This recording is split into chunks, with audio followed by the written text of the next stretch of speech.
जय माता दी।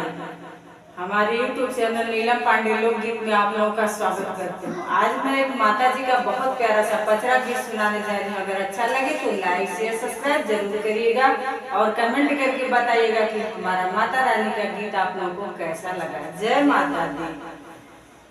शेरवा सवारी कैले अइली दुर्गा मैया हो कि आंगनवा हमरे ना।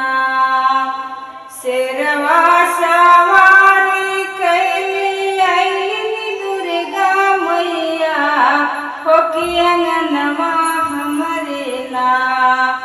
होला माई के पूजनवा हो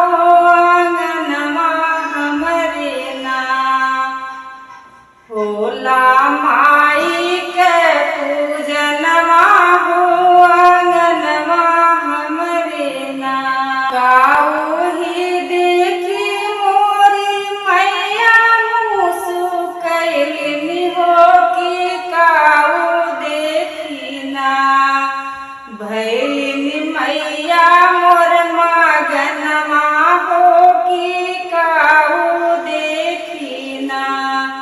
भैलिनी मैया मोर मगनवा हो कि काऊ देखी ना।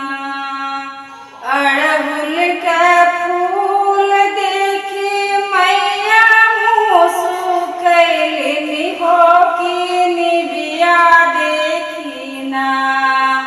हो कि निबिया देखी ना।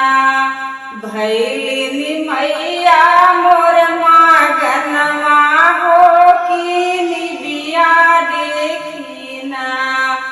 भैलिनी मैया मोर मगनवा हो कि निबिया देखी ना। शेरवा चढ़ल भैरो जी के बहिना हो कि नवमी के दिनवाना। होला अंगने में हवनिया हो कि नवमी के दिनवाना। होला अंगने में हवनिया हो कि नवमी के दिनवाना।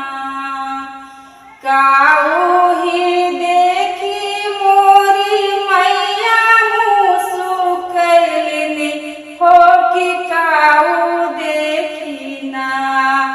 भैलिनी मैया मोर मगनवा हो कि काऊ देखी ना। भैलिनी मैया मोर मगनवा हो कि काऊ देखी ना। हवन अगियारी देखी मैया मुसु कैलिनी हो कि नौ कन्या देखी ना। हो कि नौ कन्या देखी ना। भैलिनी माना